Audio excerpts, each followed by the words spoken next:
89వ అధ్యాయము 48వ వచనం చదవండి. మరణమును చూడక బ్రతుకు నరుడు ఎవడు. చాలు, కూర్చోండి. ఇక దేవుని యొక్క వాక్యములో దేవుడు చెబుతా ఉన్నాడు, భూమి మీద ఎంతటి బలాఢ్యుడైనా, సౌందర్యం కలిగిన వ్యక్తి అయినా, అధికారం కలిగిన వ్యక్తి అయినా ఖచ్చితంగా మరణాన్ని చూడాల్సిందే, అంటే చనిపోవాల్సిందే. ఈ రోజుల్లో చాలా మంది మరణం తొందరగా రాకూడదు అని ఎన్నో ప్రయత్నాలు చేస్తూ ఉన్నారు. కానీ నరుని హృదయంలోని ఆలోచనలు అనేకములుగా పుడతాయి. దేవుడి తీర్మానమే స్థిరం, ఇంకా ఫైనల్ డెసిషన్ అన్నమాట. కాబట్టి మరణాన్ని చూడకుండా బ్రతకగలిగిన నరుడు ఈ భూమి మీద ఇంతవరకు లేడు. ప్రతి ఒక్కరిని మరణం ఖచ్చితంగా ఆహ్వానించింది. ప్రతి వ్యక్తి మరణించి తీరాలి భూమి మీద. కాబట్టి భూమి మీద నరుడు ఎలా చనిపోయాడు అనేది మెయిన్ ఇంపార్టెంట్. పుట్టడానికి పుడతానే ఉన్నారు, చచ్చిపోవటానికి చచ్చిపోతానే ఉన్నారు. చావకుండా నేను ఇదిగో ఈ భూమి మీద యుగయుగాలు జీవిస్తాను అంటానికి ఆధారము లేదు, దేవుడు దానికి అనుమతించలేదు. కాబట్టి అసలు నరుడు భూమి మీద పుట్టి ఎలా చనిపోతున్నాడు అనేది మెయిన్ ఇంపార్టెంట్. నేను సింపుల్ గా 3 రకాల మరణాల గురించి చెప్తా. 3 రకాల మరణాలలో ఏ మరణం మంచిదో ఫైనల్ డెసిషన్ మీరే చెప్పాలి. మొట్టమొదటి మరణం చూడండి, లూకాసు వార్త 16వ అధ్యాయము 19వ వచనం. లూకాసు వార్త 16వ అధ్యాయం 19వ వచనం. ధనవంతుడొకడుండెను, అతడు ఊదారంగు బట్టలను సన్నపు నార వస్త్రములను ధరించుకొని ప్రతిదినము బహుగా ధనవంతుడు ఒకడున్నాడు. వాడి దగ్గర విస్తారమైన ఆస్తి ఉన్నది, కలిమి ఉన్నది గనుక ఆ ధనమును ఆధారము చేసుకుని, నా ప్రాణమా తినుము, త్రాగుము, సుఖించుము, సంతోషించుము అని కోరిందల తింటున్నాడు, కోరిందల అనుభవిస్తా ఉన్నాడు, కోరిందల చేస్తా ఉన్నాడు, అడ్డు అదుపు లేకుండా జీవిస్తా ఉన్నాడు. ఇదే జీవితం, ఇదే సర్వస్వం భూమి మీద. ఆహా, నా బ్రతుకు ఎంత బాగుందో అనుకుంటా ఉన్నాడు ఆ ధనవంతుడు. అయితే 22వ వచనంలో వాడేమయ్యాడు చూడండి. అబ్రహాము రొమ్మున ఆనుకొనుటకు కొనిపోబడెను. ధనవంతుడు కూడా పాతి పెట్టబడ్డా. ఇప్పుడు ఈడు మరణం ఎలా ఉన్నదంటున్న లేఖనం, ఎలా చనిపోయాడు? సుఖానికి అప్పగించుకొని చచ్చిపోయాడు. ఈడి జీవితం మొత్తం సుఖమే. మొదటి మరణం ఇది. మనం కూడా ఏమనుకుంటామంటే, నా జీవితంలో కష్టం రాకూడదు, నా జీవితంలో శ్రమ రాకూడదు, మా పిల్లలకి రాకూడదు, వాళ్ళ తరాలకు రాకూడదు, మా కుటుంబంలో రాకూడదు, ఏదైనా పట్టిందే బంగారం కావాలి, ఎక్కడైనా మాకు న్యాయమే జరగాలి, మేము సుఖంతోనే చచ్చిపోవాలి అని కోరుకుంటాం. అయితే నరుడు ఆనంద సంతోషాలు కావాలని కోరుకోవటం మంచిదే, కానీ లైఫే సుఖం, లైఫే సంతోషం, జీవితమే ఆనందం అని ఏదైతే చేస్తున్నామో అది దేవుడికి వ్యతిరేకంగా ఉందా, లేకపోతే దేవునికి విరుద్ధంగా ఉన్నదని కూడా ఎరగకుండా చేస్తూ సుఖాన్ని అనుభవించటం తప్పు, పాపం. ఎప్పుడు కూడా మన జీవితాన్ని సుఖానికి అప్పగించుకోకూడదు. నరుని భూమి మీదకి ఎందుకు దేవుడు పుట్టించినాడు అంటే, ఆయన ఏదైతే చెబుతాడో ఆ మాట ప్రకారం నడవటానికి మాత్రమే. చేయటానికి అన్ని క్షేమకరములే అని మనం అనుకోకూడదు. కానీ కొన్నే క్షేమకరము, కొన్నే మేలుకరము, కొన్నే ఆనందకరము. కన్నుందని అన్ని చూడటానికి కుదరదు, నోరుందని అన్ని మాట్లాడటం కుదరదు, చెవుందని అన్ని వినటం కుదరదు, చేతులున్నాయి అన్ని చేయటం కుదరదు. కొన్నే మేలుకరమైనవి. కానీ ఈ ధనవంతుడి దగ్గరకు వచ్చేసరికి వీడన్నీ చేసుకుంటా వచ్చాడంట, వీడన్నీ అనుభవించుకుంటా వచ్చాడంట. సాతాను కూడా మనల్ని ఏం చేస్తాడంటే, ఇదిగో ఎంతకాలం ఉపవాసాలు ఉంటావు, ఎంతకాలం మందిరానికి పోతావు, చూడు వాళ్ళు చూడు ఎంత సౌందర్యంగా ఉన్నారో. ఆ సౌందర్యంలో సుఖం ఉంది, పొగడతలు ఉన్నాయి, ఆనందం ఉంది. నువ్వు కూడా అలాగ తయారు కాకూడదు, నిన్ను కూడా పొగుడుతారు. నువ్వు ఎప్పుడు మందిరానికి పోయావు, నీ మొఖాన బొట్టే లేదాయా, ఇదిగో నువ్వు బోసిపోయినట్టున్నావాయా, నీ పిల్లలకి మంచి వస్త్రాలు లేవాయా, నీ ఇంట్లో ఫర్నిచర్ లేదాయా, ఆ కుటుంబం చూడు కళకళలాడిపోతా ఉన్నది బంగారం పెట్టుకోలే, నువ్వు ఎందుకు ఎట్టున్నావు అన్నప్పుడు మన శరీరం దేని వైపు మలచాలని చూస్తాం అంటే నిజమే కదా. ఒకప్పుడు దేవుళ్ళలోకి రాకముందు కళకళలాడిపోయేది నమ్మకం. ఎవరు చూసినా గానీ ఆ హీరోయిన్తో పోల్చేవాళ్ళు. ఇప్పుడు చూడకపోయేసరికి ఎవరితో పోల్చకపోతుండే అని మనము మన లైఫ్ ని దేని వైపు మలుచుకుంటామంటే సుఖం సుఖం సుఖం సుఖం. అమ్మా, దేవుడు ఏమన్నాడు అంటే అందం మోసకరము, సౌందర్యం వ్యర్థము. దేవుని యందు భయభక్తులు కలిగి లేకుండా అందం ఎందుకో. ఈ ధనవంతుడు అలాంటోడు కాదు, అన్ని అనుభవించేవాడు. ఈ ధనవంతుడు ఏదైతే కావాలని కోరుకుంటాడో దానికి అడ్డు లేదు, అదుపు లేదు, సమస్తం చేయగలిగిన వాడు, సమస్తం అనుభవించేవాడు. మనకి దేవుడు ఆ నియమాన్ని పెట్టలేదు. మళ్ళా దేవుడు స్వేచ్ఛగా ఉంచాలని ఆశపడట్లేదు, ఆయన మాట ప్రకారం నడవాలని ఆశపడతా ఉన్నాడు. కనుక నరులు ఏం చేయాలి అంటే సుఖానికి అప్పగించుకొని మన జీవితాలను నాశనము చేసుకోకూడదు. ఈ కాలములో నువ్వు ఎక్కడ పడితే అక్కడ కూర్చోవటం, ఏది పడితే అది మాట్లాడటం, ఎవరు పడితే వాళ్ళు ఏమంటే తిరగటం, ఏదైనా అడ్డు అదుపు లేకుండా చేయటం అనేది దేవుడు తన బిడ్డలకి ఆజ్ఞాపించలా, దేవుడు తన బిడ్డలకి చెప్పలా. ఇది ఎవరు చేసే పని అంటే సుఖముగా అనుభవించాలి అనేవాడు చేసే పని.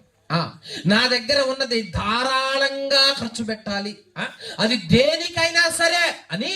తాగటానికి మందు అమ్మా, త్రాగటానికి సిగరెట్టు అమ్మా, ఇక ఏదైనా సరే నేను నా నోటికి ఏదైనా తింటాను, అనుభవిస్తాను, త్రాగుతాను అనే సుఖం కలిగినోడు వీడు. మరి ఇలాంటి సుఖం మనం అనుభవించవచ్చా? ఇలాంటి సుఖం దేవుడు మనకు అనుమతి ఇచ్చినాడా? దీనివల్ల అసలు దేవుడికి ఉపయోగం ఏమిటి? ఆ వ్యక్తి తన సుఖం కోసం జీవిస్తున్నాడు, తన సుఖం కోసం బ్రతుకుతా ఉన్నాడు, తన కడుపు నింపుకోవడానికి బ్రతుకుతా ఉన్నాడు. ఇతని వల్ల దేవునికి ఉపయోగం ఏమిటి? ఇతని వల్ల దేవునికి ఆ సంతోషం ఏంటి, ఆనందం ఏమిటి, పక్క వాళ్ళకి ఆనందం ఏమిటి? ఈ రోజుల్లో క్రైస్తవులైన మనము చెప్పుకుంటున్నాం, మనము మన సుఖం కోసం చూసుకుంటున్నామా లేకపోతే ఇతరుల రక్షణ కొరకు చూస్తున్నామా? ఒకసారి ఆలోచించండి. ఎంతో మంది చనిపోయి పాతి పెట్టబడతా ఉన్నారు, పాతాళానికి వెళ్ళిపోతా ఉన్నారు. వీళ్ళ మీద వీడికి ధ్యాస లేదు. ఒక వ్యక్తి పాడైపోతున్నాడు, ఒక వ్యక్తి చెడిపోతున్నాడే, ఆ వ్యక్తి గురించి ప్రార్థన చేద్దాం, ఆ వ్యక్తి గురించి వాక్యం చెబుతామే, దేవుని వైపు నడిపిద్దామే, మంచిగా మాట్లాడదామే, ఇది లేదు వీడికి. ఎప్పుడు ఇతనే ఇతనే ఇతనే. చాలా మంది అమ్మా మందిరానికి ఎవరైనా రాలేదనుకో, అరే అది ఎందుకు రాలేదు, ఇది ఇది ఇది ఎలాంటిది అనుకున్నాం మరి ఇది? వాళ్ళు రాలేదే, వీళ్ళు రాలేదే, ఈ ప్రాంతం నశించిపోతా ఉన్నదే. ఆ ధ్యాస వేరు.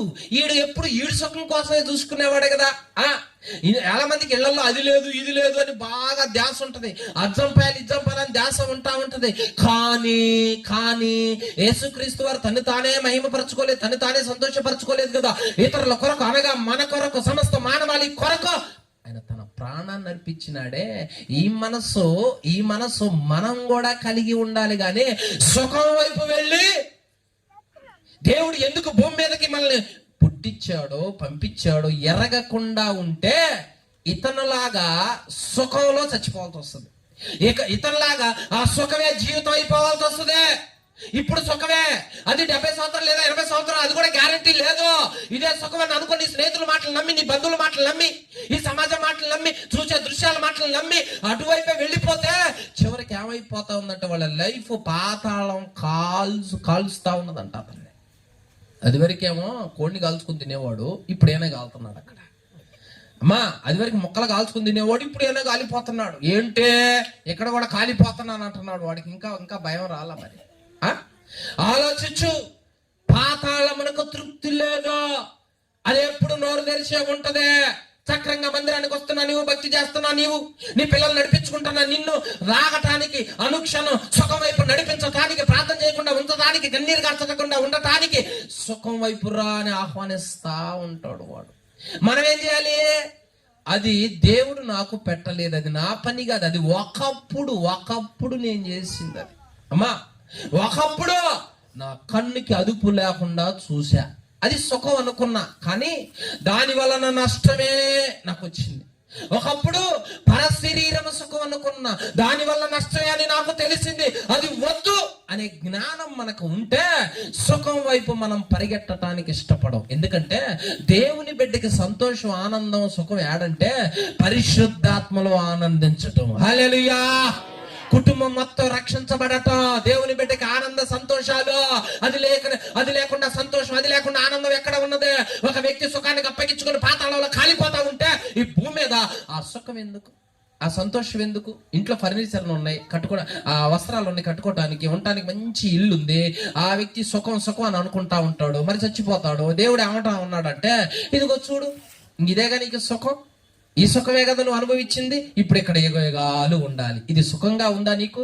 ఆ కనుక దేవుడు ఏమంటాడు, మొట్టమొదటిగా ఈ భూమి మీద ఎంతో మంది సుఖానికి అప్పగించుకొని తమ జీవితాలను పాడు చేసుకుంటున్నారు. అమ్మా, మొదటిగా యవన కాలంలో పిల్లలు, అమ్మా యవనస్తులు, భక్తి అంటే ఇష్టం ఉండదు, కానీ ప్రేమ అంటే ఇష్టం ఉంటుంది. అమ్మా, అలంకరణ, అందం అంటే ఎక్కువ ఇష్టం ఉంటది. అయితే ఇది సుఖం అని మనం అనుకుంటున్నాం, కానీ ఈడు కూడా అది చేసినోడే. మా నాన్న ఈడు కూడా చేసినోడే, ఈడు కూడా అన్ని అనుభవించినోడే, వాడికి ఇష్టం వచ్చినట్లు జీవించిన వాడే. కానీ ఆ మార్గము, ఆ జీవితము, ఆ సుఖము తన్ను తాను కూడా కాపాడుకోలేనంత అయిపోయింది, తన్ను తాను కూడా రక్షించుకోలేనంత అయిపోయింది. కేకలు పెడతా ఉన్నాడు, అరుస్తా ఉన్నాడు, అయ్యో అంటా ఉన్నాడు. ఇప్పుడు డబ్బు రావాలి కదా, అధికారం రావాలి కదా, అనుభవించి వచ్చి అడ్డుపడాలి కదా, అడ్డుపడని, రక్షించని, కాపాడని ఎందుకు మన జీవితంలో, ఎందుకు వాటిని మనం ఇష్టపడుతూ ఉన్నాము? కాబట్టి మొట్టమొదటి మరణం ఎలా ఉన్నది అంటే బైబిల్లో సుఖముతో కూడుకున్న మరణం. ఏది కావాలని ఆశపడతావు? అమ్మా, జనము ఈ రోజుల్లో ఆన్లైన్ ప్రార్థనలకు రావడలా. ఎందుకో తెలుసా? శరీరం సుఖానికి అలవాటు పడ్డది, నిద్రకు అలవాటు పడ్డది, మత్తుకు అలవాటు పడ్డది, సోమరితనానికి అలవాటు పడ్డది, భక్తికి అలవాటు పడట్లేదు. ఆలోచించు. అదివరకు గంట ప్రార్థన చేసావు, అదివరకు గంట వాక్యమును చదివావు, అదివరకు దేవుని చిత్త ప్రకారం నడిచావు. మరి రాను రాను రాను రాను భక్తి పెరగాలి, కానీ తగ్గిందా? ఎందుకు తగ్గిందే? పత్తికి పోయినప్పుడు డబ్బులు పెరిగినాయా తగ్గినాయా? మిరపకాయలకు పోయినప్పుడు డబ్బులు పెరిగినాయా తగ్గినాయా? చెప్పరేంది? తగ్గితే పక్క సేనాయన ఎక్కువ ఇస్తా అంటే పోతా. మరి భక్తి దగ్గరకు వచ్చేసరికి అమ్మా కూర్చోబెట్ట, పిల్లలు కూర్చోబెట్టండి, అందరూ వాళ్ళకెళ్ళే చూస్తారు ఇక. అమ్మా హల్లెలూయా. అర్థమైందా? భక్తి రాను రాను ఏమైపోతా ఉన్నదంటే సుఖానికి వెళ్ళిపోతా ఉన్నది. సుఖం కోరుకుంటుంది. అయ్యగారు 40 నిమిషాలు వాక్యం చెప్పి ముగిస్తే అమ్మ అయిపోద్ది అన్న మనస్సు వస్తుందంటే శరీరం ఏమైపోయిందంటే సుఖం. ఈ రోజు ఎక్కువ ప్రార్థన జరగకూడదు అని అనుకున్నామంటే అది సుఖము. ఈ రోజు 10:30 ప్రార్థన, 1:30 ముగింపు అంటే నువ్వు 12ంటికి వచ్చామంటే సుఖము. మరి సుఖానికే అలవాటు పడ్డది.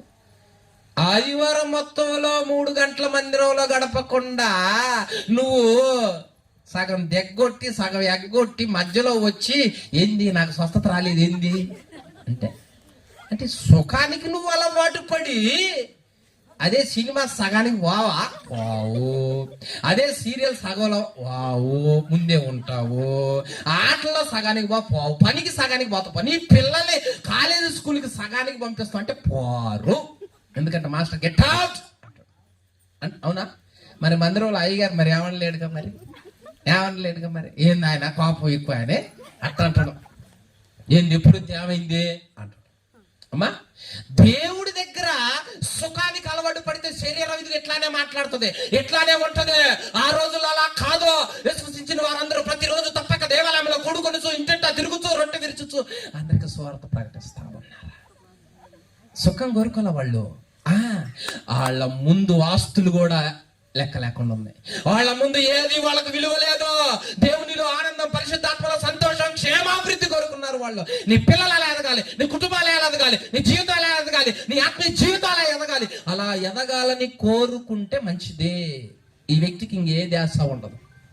కానీ ఈడు ఎలాంటోడు, ఇక్కడ ప్రార్థన కోట ఉంది రారాదు అంటే, ప్రార్థనా కూటానికి పోతే ఏముంది అక్కడ డాన్స్ ప్రోగ్రాం జరిగితే సూపర్ ఉంటే ఆడికి పోవాలి అయితే అని ఆడిగిపోయే టైప్ ఈడు.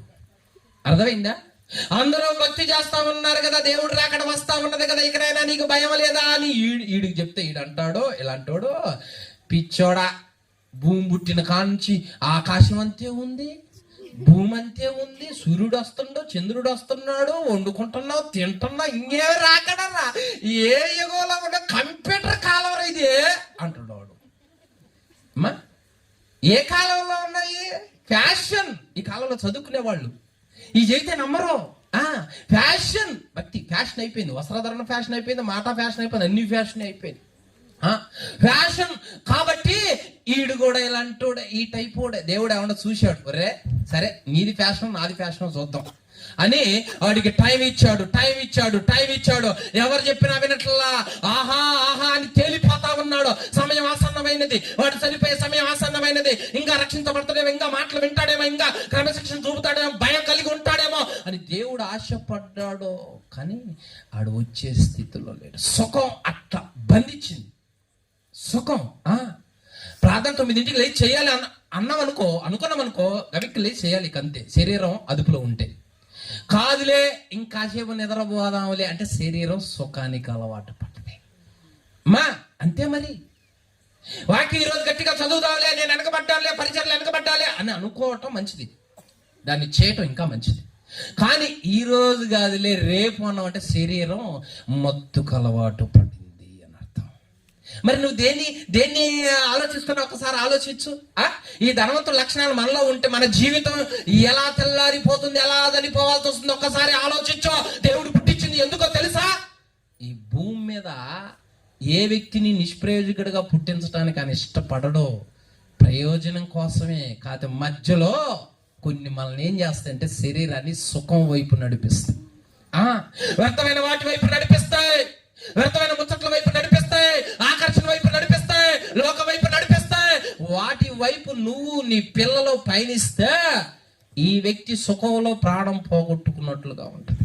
నేను చాలా మందికి చెప్తా, అమ్మా పెద్దోళ్ళు టీవీ చూస్తారు, పిల్లలు కూడా పెట్టుకొని చూస్తారు. నా తెలియకడితే వీళ్ళకి ఏం చూపిస్తున్నారు, వాళ్ళ ఆలోచనలు ఎలా ఉంటాయి, వాళ్ళ మనసు ఎలా ఉంటుంది, కనీసం ఇంకిత జ్ఞానం కూడా లేకుండా తయారవుతున్నారు. మరి ఈరోజు ఏమవుతున్నారు? 4 వాక్యాలు చూపించు, పట్టుదల కలిగిన మిషనరీ గురించి చూపించు, ప్రార్థనా పరుడు గురించి చూపించు, దేవుడి కొరకు త్యాగం చేసిన వాళ్ళ గురించి చూపించు. అయ్యరావు పాస్టర్ గారు వాక్యము మైకులు బద్దలయ్యేటట్టు చెబితే ఒక్క మొక్క గుర్తు పెట్టుకోవు, వాడేదో నిన్నగాక మొన్న ఇది కాలరెట్టు ఎగరైతే దానికి 2000 రూపాయలు టికెట్ పెట్టుకుని పోయారు. దానికి ఆడవాళ్ళు కూడా ఇక వెంటనే బజార్లో తిరిగి పిల్లలు కూడా పాడుతున్నారు అన్నమాట. ఫేమస్ అయిపోయింది. సుఖం అన్నమాట ఇది. ఏది రమ్యమైనవి, ఏది ఖ్యాతి కలిగిన, ఏవి కావాలని కోరుకుంటున్నా అసలు ఒక్కసారి ఆలోచించు. ఇంత సుఖము, ఇంత ఆస్తి రేపు ఉగ్రతలో కాపాడుద్దా? సామెతలు 11:4. సామెతలు 11:4. సామెతలు 11:4. ఉగ్రత దినమందు అక్కరకు రాదు. ఇంత ఆస్తి పరుండే, ఇంత పొలం ఉందే, ఇంత బంగారం ఉందే, ఏమిటి నాకేమన్నా నరకాన్ని మినహాయిస్తావా, నరకంలో రాకుండా చేస్తావా, రాజీ చేస్తావా అని బేరాలాటం కుదరదు అక్కడ. ఎప్పుడైతే దేవుడు నరుడికి ఒక మాట చెప్పాడో దాన్ని ఖచ్చితంగా నెరవేర్చి తీరాలి. ఉగ్రత దినమందు నీ సుఖ సంతోషాలు, నీ ఆస్తి, నీ ఇంట్లో ఉన్న సమస్తము అది నిన్ను రక్షించదు, నిన్ను కాపాడదు. అందుకనే ఈ లోక మాటలు వినొద్దు, యేసు మాటలు విను. నీ జీవితాన్ని సుఖానికి అప్పగించుకోవద్దు, భక్తికి అప్పగించుకో, ఇదిగో సమర్పణకు అప్పగించుకో, ప్రార్థనకు అప్పగించుకో, ఇదిగో దేవుని సన్నిధిలో పరిచయానికి అప్పగించుకో, భయభక్తులకు అప్పగించుకో. అప్పుడు ఏమవుతావంటే అమ్మా సుఖంలో పాము. పరిశుద్ధులు ఎలా చనిపోయారు బైబిల్ గ్రంథంలో? అమ్మా వాళ్ళ మరణం వీర మరణమే అనుకోవాలి. హల్లెలూయా. మొదటి మరణం ఎలా ఉంది? సుఖంతో కూడుకున్న చికెన్ పలావ్ అన్నమాట. అదంటేనే వచ్చిండ్రు కదా, ఒట్టిదే లేండి పాస్టర్ గారు. అవునా? వాక్యమే ప్రకటించబడును, ఇక ఏమీ లేవు అంటే ఎంతమంది వస్తారు? చేతులు ఎత్తండి. అది బా వెరీ గుడ్. దేవుడు మిమ్మల్ని దీవించును గాక. చికెన్ పలావు పెట్టబడును, వాక్యం కూడా చెప్పబడును. అమ్మయ్య, చికెన్ పలావు వాక్యం ఏం చెప్పినా మనకు అనవసరం. లాస్ట్ లో మాత్రం మొక్క చలికాలంగా ఆయనకి ఎక్కువ మొక్కలు వేసి నాకు తక్కువ వేసా ఏనంతే. హల్లెలూయా. నరుడు రొట్టె కాదమ్మా, రొట్టె ద్వారా కాదు బ్రతికేది. దేవుడి నోటిలోంచి వచ్చే ప్రతి మాట నిన్ను, నీ కుటుంబాన్ని బ్రతికిస్తుంది అంతే. వాడు ఇదిగో ఇలాంటి ఎన్నో తిన్నాడు, మనకన్నా తలదని తిన్నడు వాడు, అనుభవించిండు వాడు. కానీ ఉగ్రత దినమందు అవన్నీ వాడికి రక్షణలో ఇయలేకపోయాయి. కనుక మనం ఏం చేయాలి అంటే క్రొవ్వు మెదడు దేవుని వాక్యము. హల్లెలూయా. అది భుజించిన వ్యక్తి ఉగ్రత అతన్ని ఏమీ చేయలేదు. ఇది మొదటి మరణం, సుఖంతో కూడుకున్న మరణం, అంటే పాతాళానికి పోయేది. మరి రెండవ మరణం ఎలా ఉన్నది చూడండమ్మా. రెండవ మరణం 2వ దినవృత్తాంతముల గ్రంథం 21వ అధ్యాయము 20వ వచనం. 2వ దినవృత్తాంతముల గ్రంథం 21:20. అతడు ఏలనారంభించినప్పుడు 32 ఏళ్ల వాడు యెరూషలేములో 8 సంవత్సరములు ఏలి ఎవరికి ఇష్టము లేనివాడై అతడు చనిపోయెను. ఈ ఏమన్నాలండి, విన్నారా? వాక్యం విన్నారా? 32 సంవత్సరాలప్పుడు రాజ్యం వెళితే అంతం ఎలా ఉందంట అయ్యగారిదే? ఎవరికి ఇష్టం లేనివాడిగా. ఒకడేమో సుఖంలో చచ్చిపోయాడు, సుఖానికి అప్పగించుకొని. ఇంకొకటి గురించి అడిగితే వాడి మరణం అంతం ఎలా ఉన్నదయ్యా అంటే, బా శబాష్, నీతిమంతుడురా, పరిశుద్ధుడురా, ప్రార్థనా పరుడురా, గొప్పోడురా అనేటట్టు లేదంట. అసలు ఎవరికి ఇష్టం లేదంట ఈడు. మరి అట్టా అస్తమాను పైపుల దగ్గర తగాదలు పెట్టుకుంటుంటే ఎవరికి ఇష్టపడతావు నువ్వు? ఎవరు ఇష్టపడతారు నిన్ను? అస్తమానం మందిరంలో తగాదలేనాయా, మందిరంలో ఒకళ్ళ మీద ఒకళ్ళు చెప్పుకోవటమేనాయా. ఆమెకు మైకిస్తే నీకు గిట్టదాయా, నీకు మైకిస్తే ఆమెకు గిట్టదాయా. ఇంట్లోనే అత్త మీద తగాదలాయా, రోడ్డు మీద పిల్లల గొడవలాయా. ఈ విధమైన పేరు తెచ్చుకుంటే ఎవరు ఇష్టపడతారు? ఎవరు ఆనందపడతారు? ఎవరు సంతోషిస్తారు? ఆలోచించు. ఎప్పుడు పొరుగోళ్ళ మీద గొడవ లేనాయా, పొరుగోళ్ళు ఎదుగుతుంటే వరవలేని సూపాయా, సాపించటమాయా, సాదరాలు చేయటం. ఎవరన్నా ఇష్టపడతారా ఇలాంటి వాళ్ళు? ఒక్కసారి ఆలోచించు. అమ్మా, భూమి మీద నరుణ్ణి పుట్టించినందుకు మనల్ని లోకం ఎట్లా చూపియాలో తెలుసా అమ్మా? మన మీద వాళ్ళకి దయ రావాలి. ఇలాంటి వాడు ఉంటే బాగుండు, ఇలాంటి వాళ్ళు బ్రతికితే బాగుండు, వీళ్ళు మాట్లాడితే బాగుండు, వీళ్ళు వస్తే బాగుండు, వీళ్ళు ప్రార్థన చేస్తే బాగుండు, వీళ్ళ దగ్గరకు వస్తే బాగుండు అనేటట్లుగా ఉండాలి. నీ గురించి, నీ పిల్లల గురించి ఒక సాక్ష్యం. అంతేగాని అది లేకుండా అదిగా వస్తుంది పురులు పెట్టి దయ. ఇప్పటిదాకా బాగున్నాం, వచ్చితే ఇక అంతే. ఇంక మేము ఇంట్లో తన్నుకోవాలి, తిట్టుకోవాలి, ఏదో ఒక అనుమానం చెవులు వేసుద్ది. ఏడేసుద్ది, ఏడదేశం ఆడేసుద్ది, ఆడదేశం ఏడేది బతికితే. ఎవరైనా ఇష్టపడతారా ఇలాంటి వాళ్ళని? ఇష్టపడతారా? అస్సలు ఇష్టపడతారు. ఈ రాజు కూడా అంతే. ఈ పేరుకే రాజు, అయ్యగారికి అన్ని ఉన్నాయి, కానీ ఒక్కళ్ళు కూడా ఇతరంటే ఇష్టపడే వాళ్ళు లేరు. ఒకవేళ అలా ఉన్నారా మన జీవితంలో? పక్కింటోళ్ళు గిట్టదా? స్నేహితులు గిట్టదా? ఎప్పుడు అగ్గిపోలేస్తే బగ్గ అనే టైపా? అమ్మా, ఒకళ్ళ చూపు ఒకళ్ళు. ఎంతకాలం బతుకుతుందో తెలీదు, ఇంకో గంటకు ఉండటమో లేదో తెలీదు. ఎందుకు ఈ కక్షలో, ఎందుకు ఈ తగాదలో, ఎందుకు ఈ విరోధాలు, ఎందుకు ఈ కార్పణ్యాలు అవసరమా? దేవుడు అసలు ఇది మనకు నేర్పినాడా? అందరితో సమాధానంగా ఉండు. అది దేవుడు మనకి నేర్పింది. చాలా మంది తెలియక ఆ కక్షల్ని, ఆ కొట్లాట్లని, ఆ తగాదలని పిల్లల తరాన్ని కూడా నూరిపోసా. వీళ్ళు కూడా పలుకోరు. ఏందంటే మా అమ్మ మనల్ని గొడవలు అయినలే, వాళ్ళు తన్నుకున్నారులే, ఇదిగో మా అమ్మని ఎట్ట తిట్టింది, మా నాన్న ఎట్ట తిట్టింది. రక్త చరిత్రలు రాకేమొస్తాయి? ఏమి నూరిపోయమన్నాడు దేవుడు? ప్రేమను నూరిపోయమన్నాడు, శత్రువుని ప్రేమించమన్నాడు. దేవుడు సూర్యుడిని అందరి మీదకి ఉదయిస్తా ఉన్నాడు కదా. ఆయన అందరంటే ప్రేమించేవాడు. ఇప్పుడు ఆలోచించు, ఒకవేళ నీ కుటుంబీకులే అసలు నువ్వంటే ఎట్లా చూస్తున్నారు? నిన్ను ఇష్టంతో చూస్తున్నారా, లేకపోతే ఎవరికి ఇష్టం లేని వ్యక్తిగా ఉన్నావా? ఒక బ్యాడ్ సాక్షి ఉందా అమ్మా? ఒక హీనమైన సాక్షి ఉందా? ఒక అన్యాయమైన సాక్షి ఉందా? ఒక దొంగ అనే సాక్షి ఉందా?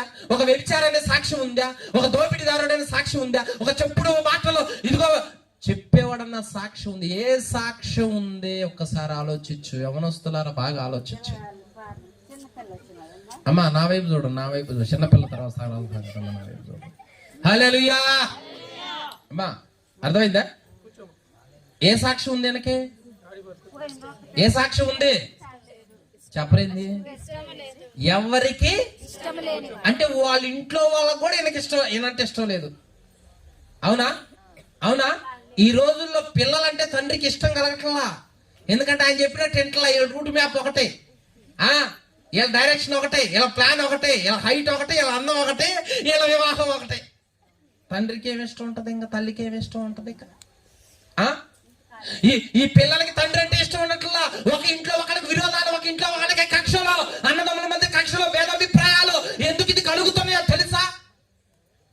శత్రువు వచ్చి కూర్చున్నాడు అక్కడ. సమాధానంగా ఉండటం దేవుడికి ఇష్టం లేదు. సారీ, సాతానికి. సమాధానంగా ఉండటానికి దేవుడు పిలిచాడు, కానీ సాతానుగాడు కాదు, నీవు ఎప్పుడు అందరికి విరోధంగా ఉండేటట్లు ఉండాలి అంటున్నాడు. అందరూ నిన్ను ఏలెత్తి చూపియాలి, నీ పిల్లల్ని ఏలెత్తి చూపియాలి, నీ పిల్లల గురించి నలుగురు చెప్పుకోవాలి, అల్లరి చిల్లరగా మాట్లాడుకోవాలి. ఎందుకు నానిపోయేవట్లా? ఎందుకు అప్పగించుకున్నావట్లా? ఎందుకు జనాల నోళ్ళల్లో అస్తమానం ఉండిపోయినావట్లా? చేసే పనులు ఎలాంటి? ఆలోచించావా? ఆలోచించావా? ఒక్కసారి ఆలోచించావా? ఎందుకు వాక్యంలో ఇతను రాజే, కానీ ఇతనంటే ఎవరికి ఇష్టం లేదు. ఇతను మరణం కూడా అలాగనే ఉండిపోయింది. చివరిలో కూడా అరే పాపం చచ్చిపోయిందని వాడు కూడా లేడంట. ఆయన చచ్చిపోతే అమ్మా కుక్క చచ్చిపోయినా కానీ అరే మొన్నటిదాకా మా బజార్లో కాపలా కాసింది, దొంగళ్ళు ఎంతమందిని పట్టుకుంది, మా ఇంటి ముందు కాపలా కాసింది, ఏడుచే వాళ్ళు ఉన్నారు, బాధపడే వాళ్ళు ఉన్నారు. ఇతను చచ్చిపోతేనంట అసలు ఇష్టమే లేదంట ఈయనంటే. అంటే ఇందుకు ఆ దేవుడు గుర్తించింది, ఇందుకు ఆ దేవుడు మన కొరకు ప్రాణం ఇచ్చింది, ఇందుకు ఆ దేవుడు ఆహారం ఇస్తుంది, వస్త్రాలను ఇస్తుంది, ఆయుష్ని ఇస్తుంది. ఇందుక ఒక్కసారి ఆలోచించావా? ఎంతకాలం కొట్లాట్లు, ఎంతకాలం గొడవలు. దేవుని బిడ్డ అంటే ప్రేమగా మాట్లాడే బిడ్డ, ప్రేమగా ఇదిగో ప్రార్థన చేసే బిడ్డ, ప్రేమగా ఆదరించే బిడ్డ అన్న సాక్ష్యం కలిగి మనం ఉండొద్దా? ఆయన పెదవుల మీద దయారసం పోయబడి ఉన్నది. అమ్మా మనం నోరు విప్పితే ఎలా ఉండాలి? రెండు కుటుంబాలు కలవాలి, శత్రుత్వం పోవాలి, శాంతి కలగాలి. ఇది దేవుడు బిడ్డ చేయాల్సింది. అంతేకాని దేవుడు మనకి నేర్పలేదు. ఎవరికి ఇష్టం లేని వ్యక్తిగా నువ్వెందుకున్నావు? ఎందుకు ఈ సాక్ష్యం సంపాదించుకున్నావు? నీ చదువు దగ్గర, నీ పని దగ్గర, నీ ఇంట్లో, ఈ సమాజంలో ఎవరు ఏ సాక్ష్యం ఇస్తా ఉన్నారో? ఎవరికి ఇష్టం లేకుండా ఉన్నావా? ఆలోచించు. ఈ సాక్ష్యం గొప్పదా? ఈ సాక్ష్యం చెడ్డదా? ఈ సాక్ష్యం ఎలాంటిదమ్మా? ఈ సాక్ష్యం గొప్పది కదా? గొప్పదేనా? గొప్పది కాదంటే రేపు నుంచి అందరితో సమాధానంగా ఉండాలా, పలకరియని వాళ్ళు కూడా పలకరియాలా, అందరి కొరకు ప్రార్థన చేయాలా. చేస్తారా? జడా కలవదండి. మీరు ఎప్పుడైనా అనుకోండి, తల జడా కలవదు. చూసుకుందాంలే తర్వాత సంగతులే. నేను పోయి రాజీ పడితే ఆమె వచ్చి నాకు క్షమాపణ అడగల, అప్పుడు నేను అడుగుతా. నేను పోయి క్షమాపణ అడగను, ఆమె వచ్చి అడగాల. నేను అడుగుతున్నా, ఒకసారి ఆలోచించు. మనుష్యుడు బ్రతికేది అనగా మనము బ్రతికేది దేవుని ఆజ్ఞలు నెరవేర్చడం కోసం తప్ప మన చిత్తము, మన ఇష్టము, మన సంతోషాన్ని నెరవేర్చుకోవటానికి కాదు. వాక్యం విన్నంటేనే లోబడ్డావా, నువ్వు ధన్యుడివి, ధన్యురాలివి, ఇక తిరుగులేదు నీకు. అంతేకాని దేవుడు మాట్లాడే కొద్దీ ఇంకా ఎదుటి వ్యక్తి మీద, నీ మీద ద్వేషం అలాగనే ఉండకూడదు. బ్రతికినంత కాలమే, దీపం ఎప్పుడు ఆరిపోద్దో తెలియదు. కాబట్టి అందరితో సమాధానంగా ఉండు. మా బైబిల్ గ్రంథంలో కొంతమంది చచ్చిపోతే ఎట్ట ఏడిచారు తెలుసా? యాకోబు చచ్చిపోయాడు, ఎన్ని రోజులు ఏడిచారు మనకి అమ్మా చెప్పలేదమ్మా. యాకోబు చచ్చిపోతే ఎన్ని రోజులు ఏడిచారు? ఏంది ఎవరు మాట్లాడరు?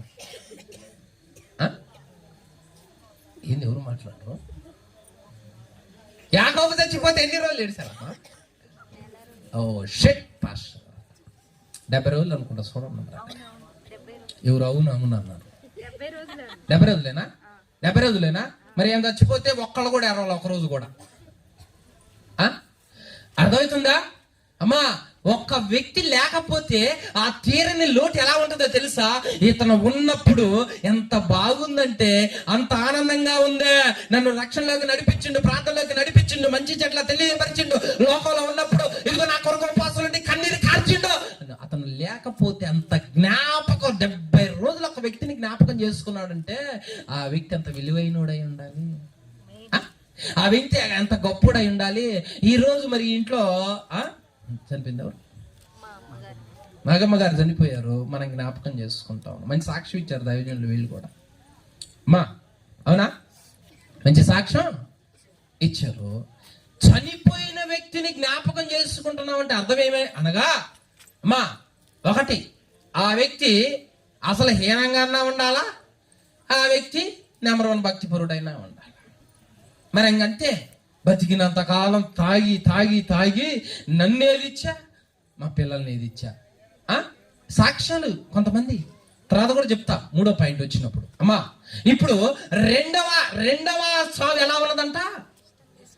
ఎవరికి అసలు దేవుడు ఏం చెబుతున్నాడో చూడండి. అక్కడ మనల్ని ఎలా ఉండమన్నాడు అమ్మా? ఎలా ఉండమన్నాడు? ప్రసంగి 7:1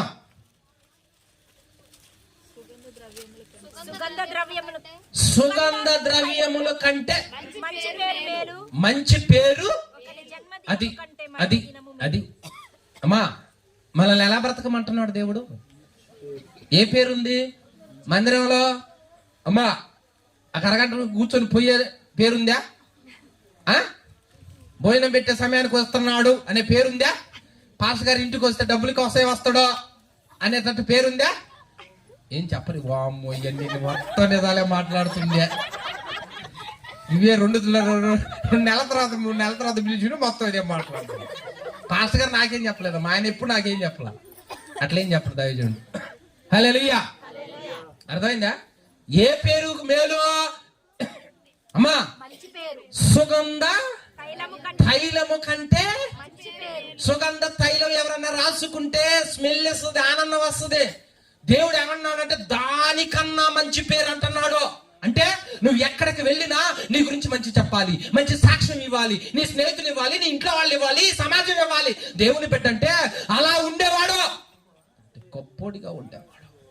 యోసేపు నీతిమంతుడు. సాక్ష్యాలు గొప్పవి. ఎలాంటి సాక్ష్యం కలిగి ఉన్నా? ఒక ప్రార్థన పర్రాలయ ఈ పట్టణంలో ఉందే అన్న సాక్ష్యం ఉందే. ఈ ప్రాంతంలో ఒక దైవజనుడు ఉన్నాడు అని. అలనాడు సౌలు రాజు పక్కన ఉన్నాడు ఒకడు పనుడు, వాడు చెబుతుండు ఈ పట్టణంలో దైవజనుడు ఉన్నాడు అని. అమ్మా మన ఇంటికి వచ్చి పోతున్నావాడు భక్తి గల దైవజనుడు. సునేమిరాలు సాక్ష్యం ఇస్తా ఉన్నది. మరి మన ఇంటికి మనకి ఏ సాక్ష్యం ఉన్నదే? మన ఇంటికి వచ్చి పోతూ ఉండే ఆమె రాయబారాలు చేస్తుంది. అంతేగమ్మా. ఇరిగింటికి పొరిగింటికి రాయబారాలు. చదువుకోండి పంపిస్తే స్నేహితురాలను రావటం, మొత్తం రాయబారాలు చేయటం. ఏంది ఇది? నాకు అర్థం కావటం. ఇలా చెప్పితే ఒకనాటికి ఏమైందో తెలుసా? బయలుపడటానికి తప్ప రహస్యమైంది ఏది ఉండదు, మొత్తం వస్తాయి బయటికి ఒకనాటికి అనుకుంటున్నామేమో. గొంతదో విధానంలో పాటినా బయటికి తీస్తాడు రేపు ఒక రోజు దేవుడు. సాతాను గారి దగ్గర ఉచిత వరాలు ఏమి లేవు, 4 గోళ్ల మధ్య దాచావులే అంటానికి. వాడు చేపిచ్చేదే బయట పెట్టడానికి. వాడు మొత్తం చేపించి చివరికి వచ్చేసరికి బతుకు బయటేస్తాడు. ఇదిగో ఇలాంటి వ్యక్తి అని. వాడు అలాంటి కిరాతకుడు. వాడు ఎలాంటి వాడు? ఏదో ఆలోచన పుట్టించింది వాడే. ఆ డబ్బు తీసుకున్న తర్వాత అయ్యో ఎందుకు తీసుకున్నావురా, అన్యాయంగా నీతిమంతుని అప్పచెప్పినవరా అన్నది వాడే. నేనేం తిట్ట చేశాను, ఈయన పోయి ఉరేసుకుంది అని. ఈ కాలంలో యవనస్తులకి వాక్యం అర్థం కావాలి. తప్పు చెప్పించేది వాడే, చెడ్డ పేరు తెప్పించేది వాడే, ఇలా నడువనేది వాడే. చేసిన తర్వాత ఇలాగెందుకు చేసినో? దావీదును చంపటానికి సౌలు ఉద్దన్న కోపంతో బయలుదేరుతాడు. నన్ను ఎందుకు చంపుతున్నావు, నేనేం తప్పు చేయలేదు అంటే ఏడుస్తూ ఉంటాడు, నేనెందుకు ఇట్లా చేశానని. ఈ 2 తికమక చేస్తా ఉంటాడు. అందుకనే క్రైస్తవుడు ఎలా ఉండాలి అమ్మా? మంచి సాక్ష్యం ఇవ్వాలి. మంచి సాక్ష్యం మనకి ఎక్కడికి పోయినా ఉండాలి. దైవజనుడు ఇవ్వాలి, దేవుడు ఇవ్వాలి, ఈ సమాజం ఇవ్వాలి. ఎలాంటి సాక్ష్యం కలిగి ఉన్న ఒక్కసారి ఆలోచించుకో. లోకంలో ఉన్నప్పుడు మొత్తం సాక్ష్యాలు ఉన్నాయి, ఇలాంటి సాక్ష్యం అలాంటి సాక్ష్యం. మరి దేవుళ్ళకి వచ్చినప్పుడు దేవుడు ఏమంటున్నాడంటే, ఇదిగో నిన్ను లోకంలో ఉన్నప్పుడు ఎవరు ద్వేషిస్తున్నా, ఎవరు ఏలెత్తి చూపించినా, ఎవరు చెడ్డగా మాట్లాడినా, నేను అలా ఏలెత్తి చూపించకుండా నిన్ను నేను ఎందుకు ప్రేమించిన సంఘంలోనికి తెచ్చుకున్నానో తెలుసా? నీకంటూ ఒక మంచి సాక్ష్యం ఇవ్వటానికి, నీ పిల్లల్ని ఒక మంచి సాక్ష్యం ఇచ్చి సమాజంలో నిలబెట్టి దేవుడి పిల్లలంటే ఇలా ఉంటారని చెప్పటానికి నేను పిలుచుకున్నాను. కానీ ఎలా ఉన్నావు ఒక్కసారి ఆలోచించు. నీ పిల్లలకంత వాక్యం చదివిస్తావా? నీ పిల్లలకంత పాట నేర్పుతావా? నువ్వంత పాట ఏమైనా నేర్చుకుంటావా? ఈ సమాజంలో దేవుని బిడ్డగా ఒక జ్యోతిగా నిలబడి మాట్లాడగలవా? అన్యాయం దగ్గరకు వచ్చేసరికి వెంటనే మనం చేసి ఇదిగో ఇలాంటి డబ్బు కాశపడే ఏమా అని అనిపించుకుంటాం. ఒకసారి ఆలోచించు. అదివరకు నోటి మాటలు అయ్యే, అదివరకు ఆలోచనలు అయ్యే, అదివరకు చేష్టాలు అయ్యే. ఎందుకు ఆ దేవుడు పిలిచింది? మంచి పేరు రావాలంటే నువ్వేం చేయాలి? ఒకసారి ఆలోచించు. మా ఐగుప్తు దేశానికి వెళ్ళు, మోషే అన్నాడు. నేను బాను, నత్తోడే కానీ అబద్ధాలు మాత్రం భలే ఆడుతాడు. నేను బాను, పంపదలిచిన పంపు, నాలుక మందం అంటాడు కాసేపు, మా అన్నను పంపిమంటాడు కాసేపు, అన్ని మాట్లాడండి. కాదు నువ్వే పోవాలి. సరే పోయిండు. పోయిన తర్వాత ఐగుప్తు దేశంలో మోషే అనేవాడు చెప్పరింది. నేను ఎందుకు ఆపానంటే మీరు చెబుతారని. ఐగుప్తు దేశంలో మోషే అనేవాడు, వీళ్ళేం చెప్పట్లేదండి, ఏందండి అదురుపోయారు ఏందండి. చూడండి నిర్గమకాండం. ఐగుప్తు దేశంలో మోషే అనేవాడు ఎలా ఉన్నాడంట?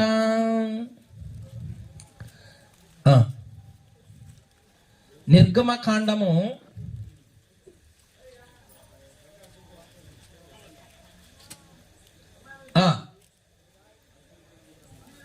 11వ అధ్యాయం 3వ వచనం.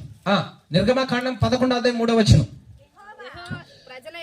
యెహోవా ప్రజల ఎడల ఐగుప్తీయులకు కటాక్షము కలగజేశాడు.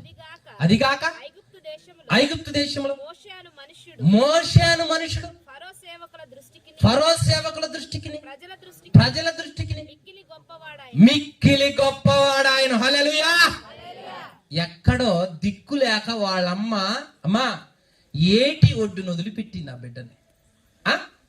ఎక్కడో అప్పుడంత పేరు లేదు, అప్పుడంత విలువ లేదు, అప్పుడంత ప్రత్యేకత లేదు. ఆ తర్వాత 80 సంవత్సరాలు అయిన తర్వాత దేవుడు పిలిచినప్పుడు ఆ విలువ లేదు, ఆ ప్రత్యేకత లేవు. నేను చెప్పినట్లు వెళితే అని దేవుడు చెప్పిన తర్వాత సాకులు చెప్పటం అయిపోయి తప్పించుకోవటం అయిపోయిన తర్వాత వెళితే ఐగుప్తు దేశములో శత్రువుల మధ్య, ఇదిగో మాంత్రికుల మధ్య, ఇదిగో ఫరో దృష్టికి, ఐగుప్తు దేశంలో ఉన్న వాళ్ళ దృష్టికి మోషనంట ఒక గొప్పవాడిగా చూపించినట్ట దేవుడు. హల్లెలూయా. అలా ఉండాలమ్మా మన జీవితం. శకున గండ్ర అంటున్నారు, మాంత్రికులు అంటున్నారు, ఫరో అంటున్నాడు. ఆ ప్రాంతంలో ఉన్నాలంటే వాడు గొప్పోడు నాయన. గొప్పోడు అంటే దేవుడు తోడుగా ఉన్నాడు, వాడికి మనం హాని కలిగించలేం, ఏం చేయలేం. ఒక్క వ్యక్తి వచ్చి ఐగుప్తు దేశమున తల్లకిందులు చేస్తూ ఉంటే ఎన్నాళ్ళు వీడు మనకు ఉరిగా నుండును అన్నారు ఆ రోజుల్లో వాళ్ళు. ఎంత మంచి పేరు అది. అభిషేకంలో నీకు అంత మంచి పేరు ఉండొద్దు, ప్రార్థనలో ఉండొద్దు, దర్శనాలు చూసటంలో ఉండొద్దు, ప్రవచనాలు చెప్పటంలో ఉండొద్దు. ఆ ప్రత్యేకత, ఆ బాహుబలము మనలో పని చేస్తుందన్న సాక్ష్యం ఉండొద్దు. హల్లెలూయా. వీరు విద్య లేని పామరులే, ఏంది ఇంత గొప్ప మర్మాలు చెబుతున్నారు, ఇంత డేరేందని ఆ రోజుల్లో చెప్పారు వాళ్ళ గురించి. మనమేమో అమ్మా గల్ గల్ గల్ అంటే ఇంకో నడిపింపు రాదా అమ్మా. సమాధి దగ్గరకు పోయిన భయమేనాయా, దిష్టి బొమ్మ చూసిన భయమేనా, ఎలా పొడుపు చూసిన భయమేనా. మనకి ఎలాంటి వ్యక్తిగా ఉండాలని కోరుకుంటున్నాడో తెలుసా దేవుడు? ఎందుకు ఈ లోకంలోంచి మనల్ని పిలుచుకున్నాడో తెలుసా? విలువైన ప్రాణాన్ని, రక్తాన్ని ఎందుకు కాల్చినాడో తెలుసా? ఇదివరకు వ్యక్తి కాదో దేవుని పెట్టంటే, ఇదిగో మోషే కుడి వైపున యెహోవా బాహుబలం పోయిందంట. అట్లా సముద్రమే పాయలైపోయిందంట. అట్లా నీ ద్వారా ఇదిగో రక్షణ లేని బిడ్డలో రక్షణలోకి వచ్చేటట్లుగా దేవుడు బాహుబలం నీలో పని చేయొద్దు. ఆమేన్ చెప్పరింది. హల్లెలూయా. దీనిలో చూపించమ్మా పేరు. నువ్వు ప్రార్థన చేస్తుంటే దెయ్యం హుజూర్ నగర్ ఊరికి అనొద్దు. సాక్ష్యాలు ఇవి. ఏమనుకున్నావు మరి? ఇలాంటి సాక్ష్యం సంపాదించు. ప్రార్థనలో, అభిషేకంలో, ప్రార్థన చెప్పుటలో, భక్తి చేయటంలో, ఇదిగో పరిచర్య చేయటంలో, పెద్దలాడి రావటంలో, వాక్యం చదవటంలో, అన్నిటిలో సాక్ష్యం సాక్ష్యం సాక్ష్యం ఎలా ఉన్నదయ్యా అంటే, ఇదిగో మంచి పేరుంది, మంచి సాక్ష్యం, గొప్పోడు గొప్ప. ఆస్తుల ఐశ్వర్యాలను బట్టి పేరు వచ్చిందని ఎప్పుడు అనుకోవద్దు. ఇందాక వాడికి మంచి పేరు ఉంది ఆస్తుల ఐశ్వర్యాల్లో, తర్వాత ఏం లేదు వాడికి. ఇక చెప్పండి, ఈ అమరవరం సంఘంలో మంచి ప్రార్థనా పరులు ఎవరు? వాళ్ళ పేరు చేతి వీళ్ళు ఒప్పుకోరు, వీళ్ళ పేరు చేస్తే వాళ్ళు వద్దులే, ఇంకంతా ఎందుకులే, కానీ అందరం ప్రార్థనా పరులే అందాం. అమ్మా, ఈ అమరవరం సంఘంలో టయానికి వచ్చేది ఎవరు అమ్మా? ఎవరమ్మా అంటే పాస్టర్ గారేనా టయానికి వచ్చేది? పాస్టర్ గారే టయానికి వచ్చి డ్రమ్ము కొట్టుకోవాలక? హల్లెలూయా. అయిపోయింది, నేను ముగిస్తా. మొదటి మరణం ఎలాంటిదే? దానివల్ల వేస్ట్, ఏం లేదు. రెండవ మరణం ఎలా ఉంది? ఎవరికి ఈ రోజు నుంచి నువ్వంటే ఎవరో కూడా విరోధంగా, శత్రుత్వంగా ఉండకూడదు. నువ్వు ఉండాలి, బ్రతకాలి, జీవించాలి, దీర్ఘాయుష్యు పోసుకోవాలని దీవించాలి. అలాంటి మంచి పేరు ఉండాలి మనకి, అది సంపాదించుకో. ఇది రెండవ మరణం. ఇక చివరి మరణం చెప్పి అమ్మా నేను ముగిస్తా. చూడండి, చివరిది 2వ రాజుల గ్రంథం 4వ అధ్యాయం 1వ వచనం. 2వ రాజుల గ్రంథం 4:1. అంతట ప్రవక్తల శిష్యులలో ఒకని భార్య నీ దాసుడైన నా పెనిమిటి చనిపోయెను, అతడు యెహోవా యందు హల్లెలూయా హల్లెలూయా. అర్థమైందా అమ్మా? ఎలాంటిది? ఇక్కడ ఏమంటుంది? 3వ మరణం ఎలాంటిది? భక్తి. 3వ మరణం ఎలాంటిది? భక్తి గలవాడు, భక్తి గల మరణం అది. అమ్మా, మొదటి మరణం ఏమో సుఖానికి అప్పగించుకున్న మరణం, 2వ మరణం ఏమో ఎవరికి ఇష్టం లేని మరణము, 3వ మరణం ఏమో భక్తి కలిగిన మరణం. భార్య సాక్ష్యం ఇస్తా ఉన్నది, దైవజనుడికి అతను చెబుతా ఉన్నాడు, ఆమె చెబుతుంది దైవజనుడికి, ఇదిగో నా పెనిమిటి చనిపోయినాడు. నా పెనిమిటి ఎలా చనిపోయినాడంటే భక్తిలో ఉండి చచ్చిపోయినాడు, భక్తి చేస్తూ చచ్చిపోయినాడు. అది నువ్వు కూడా తెలుసు కదా దైవజనుడా, నీకు కూడా ఎరుగుదు కదా అంటున్నామే. అంటే ఈ మరణం భక్తితో కూడుకున్న మరణం. అసలు భక్తితో కూడుకున్న మరణమే. ఈ 3 మరణాలలో ఏ మరణాన్ని దేవుడు ఇష్టపడతా ఉన్నాడు దైవజనులు చెప్పినాడు, ఇందాక చెప్పినారు, కీర్తన 116:15. ఈ 3 మరణాల్లో అసలు దేవుడికి ఏ మరణం ఇష్టం? యెహోవా భక్తుల మరణం, యెహోవా భక్తుల మరణం ఆయన దృష్టికి అది సంగతి. హల్లెలూయా. దేవుని భక్తుల మరణం ఎలాంటిది? ఎవరికి ఇష్టం లేకుండా చచ్చిపోతే ఆయన విలువ ఇవ్వడు. ఇదిగో తర్వాత నువ్వు సుఖానికి అప్పగించుకొని చచ్చిపోతే ఆయన విలువ ఇవ్వడు. భక్తిగా చనిపోతే ఆయన విలువగా భావిస్తున్నాడంట. అబ్బా బిడ్డ, పరలోక ద్వారాలు నీ కొరకు తెరవబడతాయి, నేను ఆహ్వానం పలుకుతున్నాను, ఇదిగో నాడు ఘన స్వాగతం పలుకుతున్నాను అంటాడు దేవుడు. అలాంటి భక్తిపరుడుగా ఉండాలి. స్టెఫెను చచ్చిపోయిన తర్వాత దేవుడు ఘన స్వాగతం పలుకుతున్నాడే, ఆహ్వానిస్తా ఉన్నాడే. ఏలియా పరమునకు ఆరోహణం అవుతున్నప్పుడు ఇదిగో అగ్ని రథాలు వచ్చాయే, అది ఘన స్వాగతం పలకటం అన్నమాట. హల్లెలూయా. అర్థమైందా? ఎవరి మరణం విలువైంది దేవుని దృష్టికి? భక్తి కలిగిన వ్యక్తి చచ్చిపోతే దేవుడు విలువగా భావిస్తాడు. మనందరి జీవితంలో ఒక విలువైన మరణం కావాలి. ఎలాంటిదో తెలుసా? ఇంతకు భక్తిపరుడు ఏం చేస్తాడు అంటుంది లేఖనము. చూడండి అమ్మా, భక్తిపరుడు ఏం చేస్తాడు అమ్మా? కీర్తనల గ్రంథం 32:6. భక్తిపరుడు ఏం చేస్తాడు?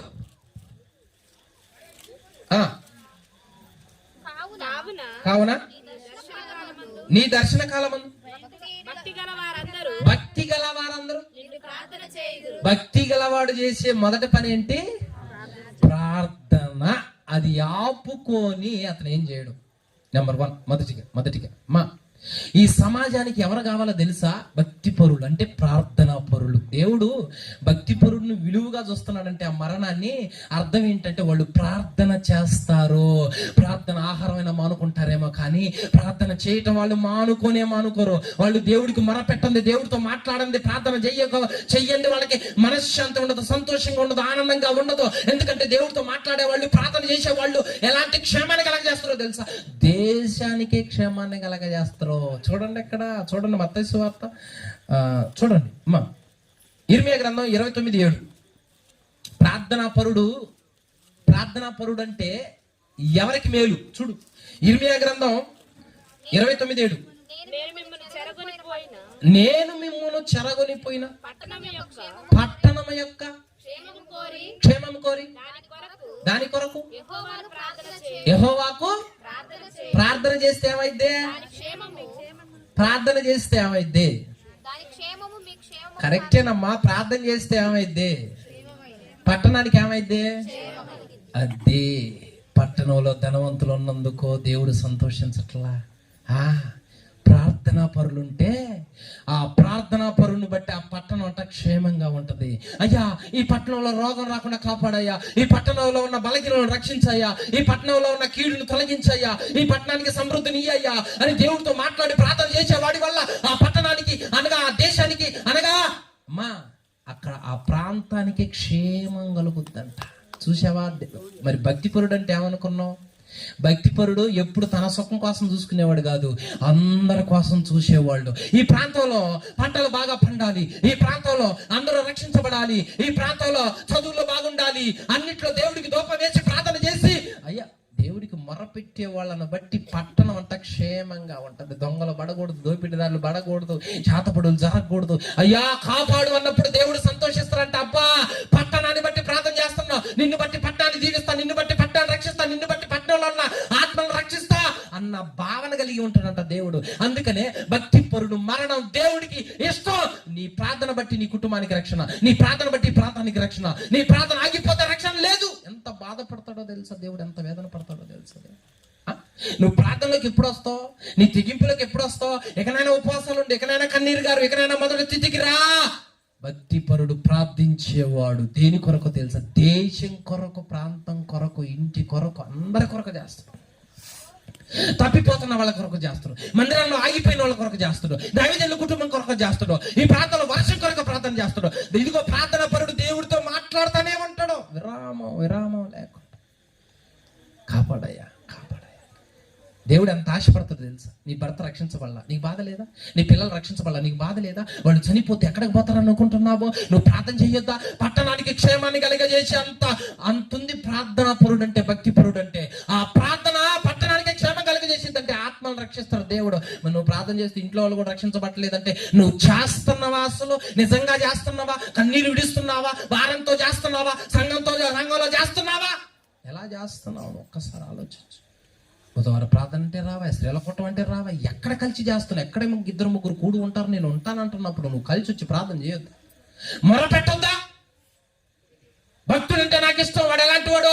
శరీరాన్ని సుఖాలకో ఇదిగో ఎవరిలో అందరిలో చెడ్డ పేరు తెచ్చుకునేవాడు కాదు, అందరి క్షేమం గురించి నాకు మొరపెట్టేవాడు, దూప వేసేవాడు, కన్నీళ్లు విడిచేవాడు. అలాంటి వ్యక్తి మరణాన్ని ఇక్కడ ఎవరు ఇష్టపడకపోయినా నేను ఇష్టపడతా, నేను స్వాగతం పలుకుతా, రా కుమారుడా అంటాడు దేవుడు. పరలోకంలో ఆ స్థితి ఉండొద్దు, ఆ ఘనత ఉండొద్దు. ఆయన అంటాడు బతికుండగానే, ఇదిగో నా కొరకు కిరీటం దాచబడి ఉన్నది, నేను పొందుకోవడానికి వెళ్తున్నా అన్నాడంటే ఎంత ఘనమైనది దాచిపెట్టాడో తెలుసా? మన మరణాలు కూడా అలాగనే ఉండాలి. హల్లెలూయా. మా ఎన్నో మరణం ఇది? ఎన్నో మరణం?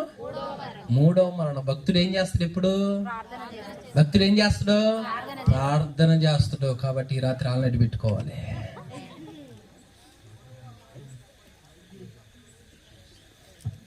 హల్లెలూయా. అయిపోయింది, నేను ముగిస్తున్నా. ఒక 5 నిమిషాల్లో నేను ముగిస్తున్నా.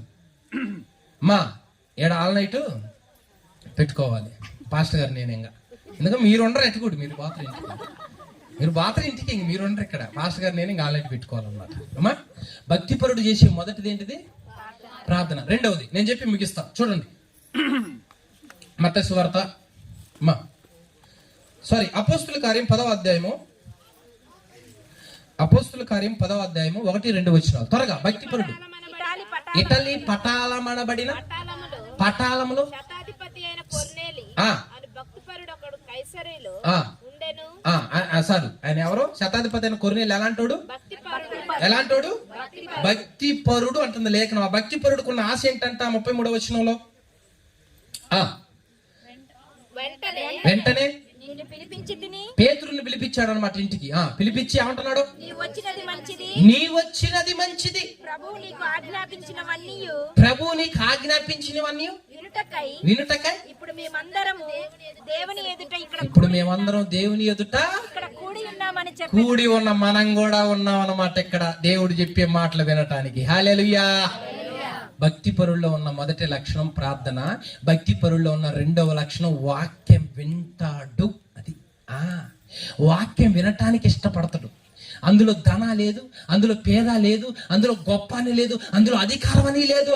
వాక్యం వినాలి. వినుట ద్వారా విశ్వాసం కలుగుతుంది. వినుట ద్వారా ఎన్నో మర్మాలు తెలుస్తాయి. వినుట ద్వారా ఎంతో మందితో ఎలా మాట్లాడాలో వాక్య జ్ఞానం తెలుసుద్ది. వినుట ద్వారా ఇదిగో దేవుడు బాగా అర్థమవుతాడు. దేవుడు మనసు బాగా అర్థమైద్ది.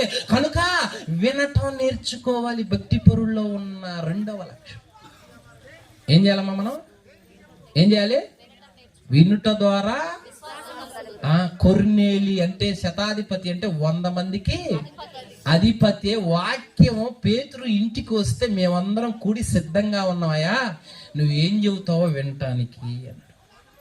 నేను కాసేపే అమ్మా ఉరివిరు చూడమాకండి, అయిపోయింది. ఉరివిరు చూడమాక, నేనుండేది కాసేపే.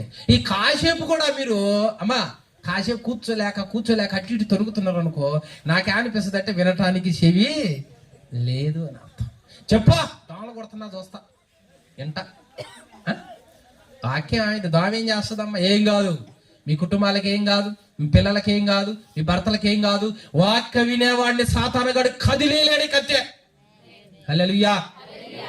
ఏం చేస్తున్నాడు? కుటుంబాన్ని మొత్తాన్ని, ముఖ్య స్నేహితుల్ని ఇంట్లో పెట్టుకొని పేతురు కోసం ఎదురు చూసి, చెప్పయ్యా నా ఇంటికి వచ్చి చెప్పు, మేమందరం దేవుని ఎదుట నిలబడ్డాం, నువ్వేం చెబుతావు చెప్పు. ఆ మాటల్లో ఇంపార్టెంట్ ఉన్నాయి. ఆ మాటల ద్వారా రక్షించబడతాం. ఆ మాటలు దేవుడు ఏం మాట్లాడాలని ఆశపడుతున్నాడో వినాలని ఆశగా ఉందయ్యా అని అతను అంత ఆసక్తి చూపించేసరికి పేతురు గారు నోరు విప్పి మాట్లాడుతుంటే పరిశుద్ధాత్ముడు దర్శించిన తర్వాత నీళ్ళలో మునుగుతారా అన్నాడు. చప్పట్లు కొట్టరింది. నేలలో మునుగుతారా అంటే లేట్ చేయకుండా ముంచు అన్నారమ్మా వాళ్ళు. లేట్ చేయకుండా ముంచు అంటే వినటం ద్వారా ఏ ఆధారపడ్డది? రక్షణ. విశ్వాసం వచ్చింది, రక్షణ. బాప్తిజం పేతురు ప్రకటించిన ఆయన ఆశ్చర్యపడ్డాడు. ఊరు ఇంత విశ్వాసం ఉందా వీళ్ళకి? బాప్తిజం తీసుకుంటానంటే ఆలస్యం ఎందుకు? ముంచు. చూసావా? వినటం నేర్చుకో. వినాలి. భక్తిపరుడు దేవుడు చెబితే త్రోసివేయడంట. ఇప్పుడు కాదులే ఈసారి అండంట. భక్తిపరుడు ఇదిగో నా దైవజనుడు వస్తున్నాడు, నా సేవకుడు వస్తున్నాడు, నా దగ్గర నుంచి మాటలు నీకు అందిస్తాడు, నువ్వు వినో. ఆ మాటల ప్రకారం నువ్వు వింటే విశ్వాసం కలుగుద్ది, కనుక రక్షించబడతావు. తెలుసుకుంటావు. ఈ భూమి మీద ఎంతకాలం ఉండాలో తెలుసుకుంటావు. నువ్వేం చేయాలో తెలుసుకుంటావు. ఎలా మాట్లాడాలో తెలుసుకుంటావు. ఎలా నడవాలో తెలుసుకుంటావు. అన్ని నీకు తెలుస్తాయి గనక నీవు నిత్య రాజ్యాన్ని స్వతంత్రించుకుంటావు. ఇందాక చెప్పా కదా, యెహోవా భక్తుల మరణం ఆయన దృష్టికి విలువైనదే. భక్తిపరుడు ప్రార్థన చేస్తాడు, భక్తిపరుడు వాక్యాన్ని వింటాడు. ఆ భక్తిపరుడికి సీట్ అక్కడ ఉంటుందో లేదో ఇప్పుడు చూపిస్తా. యెషయా గ్రంథము 57:1-2 అయిపోయింది, ఇంకా ముగిస్తున్నా. యెషయా గ్రంథం 57వ అధ్యాయము 1-2 వచనాలు. నీతిమంతులు నశించుట చూచి ఎవరును దానిని మనస్సున పెట్టరు. భక్తులైన వారు తీసుకొనబోబడుచున్నారు. చూసుకో, భక్తులైన వారు తీసుకొని పోబడుచున్నారు. కీడు చూడకుండా నీతిమంతులు కొనిపోబడుచున్నారని ఎవనికి తోచదు. వారు విశ్రాంతిలో ప్రవేశించుచున్నారు. తమకు సూటిగానున్న నడుచువారు తమ పడకల మీద పరుండి విశ్రమించుచున్నారు. హల్లెలూయా. భక్తి పరులు చనిపోతే ఆడిగిపోతున్నారు అంటుంది లేఖనం. అమ్మా దేవుడు చెబుతున్నాడు ఇక్కడే, భక్తి పరుడు చచ్చిపోయాడు అంటే ఇంక వెళ్ళిపోయింది అక్కడికి. పరదైసుకి వెళ్ళిపోయిండు, విశ్రాంతి తీసుకుంటుండు, విశ్రమిస్తా ఉన్నాడు, ప్రశాంతంగా ఉంటున్నాడు, ఆనందంగా ఉంటున్నాడు. భూమి మీద అతని భక్తికి తగ్గ ఇదిగో విలువ లెక్క గట్టి దేవుడు అతన్ని అక్కడ ఉంచాడు. నీ భక్తికి నా భక్తికి తగ్గ విలువను దేవుడు ఇస్తాడు, లెక్కని కడతాడు, న్యాయం చేస్తాడు. గనక ఈ భూమి మీద ఉన్నన్ని రోజులు భయముతో వణుకుతో జాగ్రత్తగా మనం జీవించాల్సినంత అవసరత ఉన్నది. మన రక్షణను మన భక్తిని కాపాడుకోవాల్సినంత అవసరత ఉన్నది. క్షణిక ఆవేశాలకు లోబడి సుఖానికి అప్పగించుకోవద్దు, అందరి ద్వారా చెడ్డ పేరు సంపాదించుకోవద్దు. మనం ఎలా ఉండాలి? భక్తి పరులుగా, ప్రార్థించే వారిగా, వాక్యం వినేవారిగా, వాక్యం చెప్పేవారిగా, పరిచయలో వాడబడే వారిగా, వాక్యంలో ఎదిగే వారిగా ఉండి భక్తిలో మన ప్రాణములు పోయిన తర్వాత ఆయన ఏమంటాడు అంటే, నువ్వు విశ్రాంతి తీసుకో, ఎందుకంటే నీ భక్తి నాకు తెలుసు అంటాడు. హల్లెలూయా. అలాంటి మరణము ప్రతి వ్యక్తికి కావాలని దేవుడు కోరుకుంటున్నాడు. అమ్మా, మొదటి మరణం సుఖంతో కూడుకున్న మరణం, రెండవ మరణం ఇష్టం లేని, ఎవరికి ఇష్టం లేని మరణం, మూడవ మరణం భక్తి గల మరణం. భక్తిపరుడు ఏం చేస్తాడో ఇంటికి పోయి నిద్రపోతాడు. భక్తిపరుడు ఏం చేస్తాడు? ఎప్పుడు ప్రార్థన చేయడు. భక్తిపరుడు ఏం చేస్తాడు? అసలు వాక్యం చదవడు. అర్థమైందా? చదువుతాడు, వింటాడు, చెబుతాడు, ప్రార్థన చేస్తాడు. ఈ ప్రాంతాన్ని మొత్తాన్ని నీ ప్రార్థన ద్వారా దేవుడు కదిలించునుగాక. అందరికీ వందనములు. ఖడ్గం మినిస్ట్రీ వీడియోలకు సంబంధించిన బుక్కు ప్రింట్ అయి సిద్ధముగా ఉన్నది. మొదటి బుక్కు ఈ కనిపించే 30 అంశాల మీద ఉన్నది. కావలసిన వారు ఈ నెంబర్కు కాల్ చేసి ఆర్డర్ చేసుకొనగలరు. బైబిలులోని ఆదికాండం నుంచి ప్రకటన గ్రంథం వరకు ఉన్న 1126 కఠిన పదాలు రిఫరెన్స్తో సహా వాటి అర్థాలు గల బుక్కు కావలసిన వారు క్రింది నెంబర్లకు కాల్ చేయండి. ఖడ్గం మినిస్ట్రీ అనే ఈ ఛానల్ని వీక్షిస్తున్న మీ అందరికీ మా వందనములు. ఈ ఛానల్లో బైబిల్కి సంబంధించి ప్రతి కఠినమైన పదాలకు అర్థాలు వస్తాయి. కాబట్టి ఈ ఛానల్ని సబ్స్క్రైబ్ చేయండి, లైక్ చేయండి, కామెంట్ చేయండి, షేర్ చేయండి.